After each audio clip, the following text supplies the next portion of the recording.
We are back with Liz. We are 3.5 weeks after Liz's refresh. And let's review just real quick. What did we do? Okay, I'll start from the top down. It's the only way I can remember it. So we did brow lift, upper eye, lower eye, facelift, neck lift, lip lift, and chin implant. Sweet. Did I miss anything? Not really. A little fat grafting, a little laser. Oh, yeah, thanks. There you go. And your face and neck was a little bit of a revision from 15-ish years before. So here we are, 3.5 weeks. How you doing? Doing good. I'm feeling great. I was mentioning earlier, unexpected benefit was the psychological lift of not procrastinating over things that are meaningful and would make a big difference in my life in a public way. So that's been an amazing side effect that I had never imagined would happen, and that's priceless. And it all has to do with just not being as afraid to show up, if that makes sense. Totally makes sense. Did I explain that well enough? Totally. So Liz and I were just chatting earlier, and there is this notion that confidence is beautiful, and just confidence just gets things done, and that's kind of what you're feeling, right? Yeah. It's like it's kind of like if you have a good hair day, your day is good.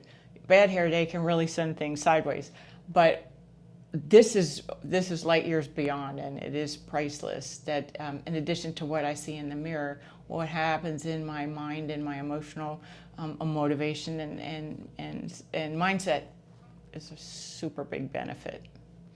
Was it a big benefit from the beginning, or we talked about like kind of that pothole that can show up 5-ish days after the procedure? So when did you really start feeling this psychological lift, as you called it? I think it started as this great amount of hope from day one. Even the minute I looked at my big old bubble giant beach ball head, I had this great optimism. And then I actually didn't experience my dip of, oh, what have I done, until maybe about 5 or 6, 7 days, which is a little later than most. And I can't even remember why I had that little dip, but I knew it was going to come, so I bounced straight out of it. It was about 2 weeks ago, I started to flip from that, really hopeful experience to that psychological mindset shift of my capabilities, my energy, my interest, my motivation is back. And then this week it's even better. So I don't know if I've reached my pinnacle yet, but if this is where it plateaus, I'm happy beyond belief. So again, hope, optimism from the beginning, transitioning into this incredible mindset that's helping me achieve so much more productivity over my previously procrastinated items. This is like a master class in emotional management and expectation management. I mean, amazing. And if it helps, for a living, I'm a board certified health and wellness coach. I also use applied neuroscience with my clients. So I am very, very aware of how the brain works, how motivation works, how mindset works. And so that's even I think that underscores even more how incredibly grateful I am that I'm personally experiencing this through a pathway I hadn't even thought it would deliver such a thing for me. So hope that's okay to share. Of course. My profession. Right. So with your profession, and you have kind of the inside scoop on healthcare, on wellness, on longevity, on trends and advances in this aesthetic world. How did you pick us? And we'll camp there. I did my research for, if we have to really count it out, I've probably been researching for about 10 years and got real serious in the last 3 to 4. and spent lots and lots of time understanding what was out there, understanding what the pitfalls were, understanding what type of expectations you need to have. Magical thinking is not cool in this space. And then when I narrowed it down, I started speaking with other people who've had it done. And then when I would go and get my Botox done or go and have a facial or what have you, I would always ask the person, hey, who do you know? Who does what? And I would get different names. And Dr. Robb's was one. Oh, and then, of course, there's a big, nice Reddit subreddit on plastic surgery that's full of information. Full. Names are listed. Anyway, and then I zeroed in on Dr. Robb. I looked at his offerings. I liked that he was very focused he didn't do every part of your body. He's very specialized. And then I decided to have the consult, and I've had consults with some other doctors too, and heads and shoulders above any other consult I had. Dr. Robb won't even let you in the office until you've spent time with someone on his team to educate you what it's all about, to talk to you about what to expect price-wise, just level set expectations and educate you. And I've come to learn his motto is an educated patient is the best patient. Anyway, then that still didn't get me past the gateway. Had another meeting to follow up, answer questions. I forget what else we did, but I submitted pictures. Dr. Robb looked at them, and then we had another conversation about what Dr. Robb recommended and gave me time to process all of that. Then I got to meet Dr. Robb in person, and his patients, he spent a lot of time with me. Might have jacked up his whole day. I'll never know because he never let me know.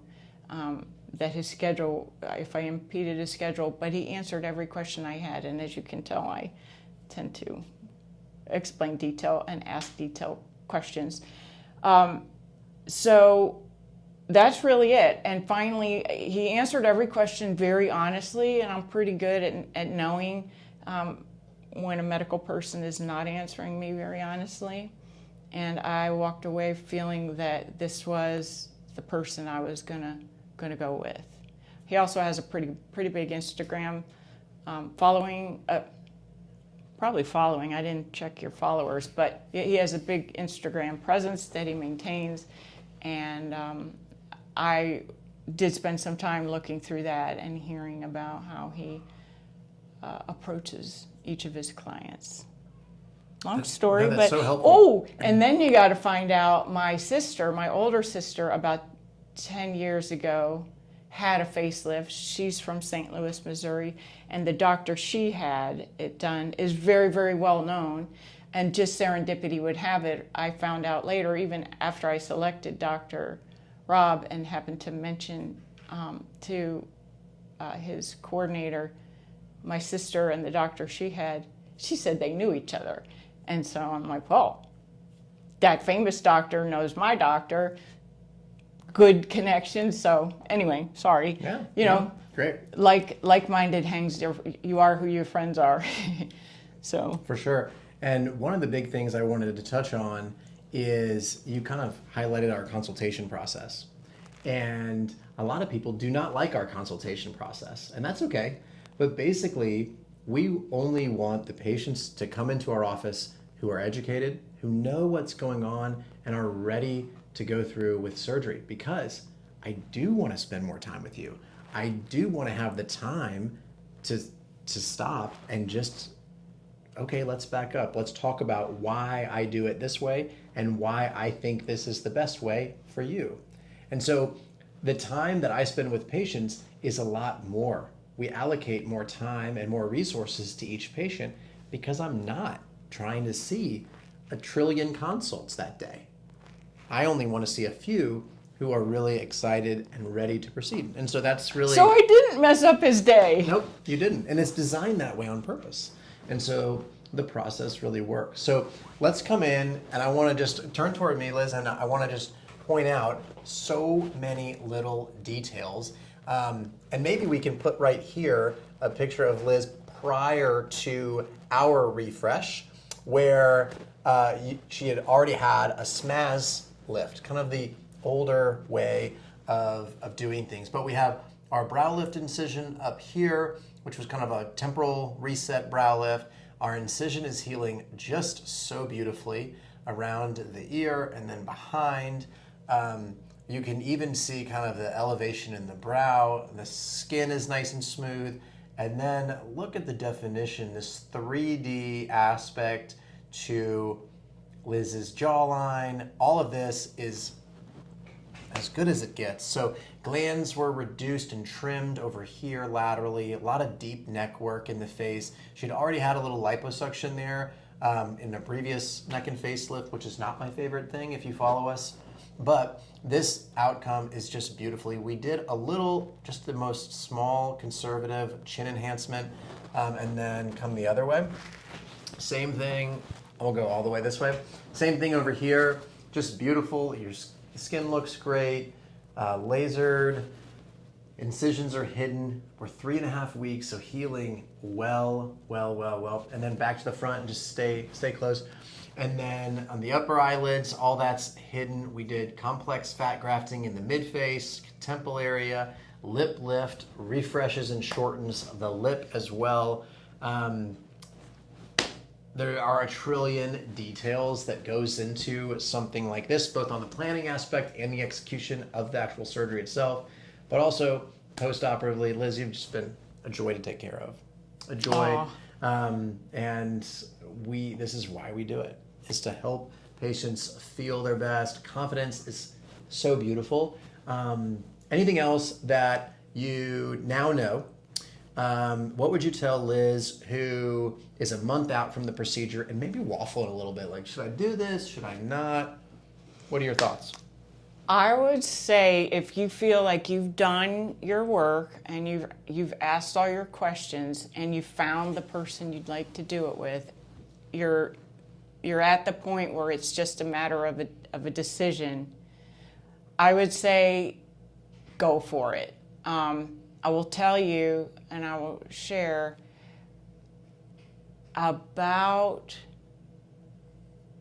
2 weeks, 2 to 1 week before the procedure, I went through high anxiety, worrying, not because I was worried about a procedure. I never get scared about that.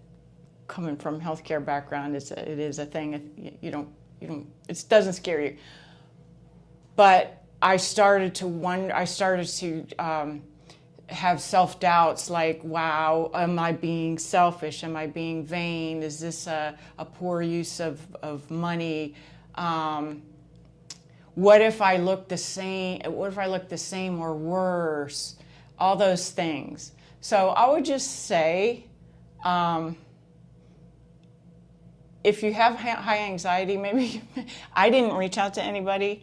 I just suffered some sleepless nights. I would say just reach out to somebody, maybe call the office, maybe call your friend to just help you process through that.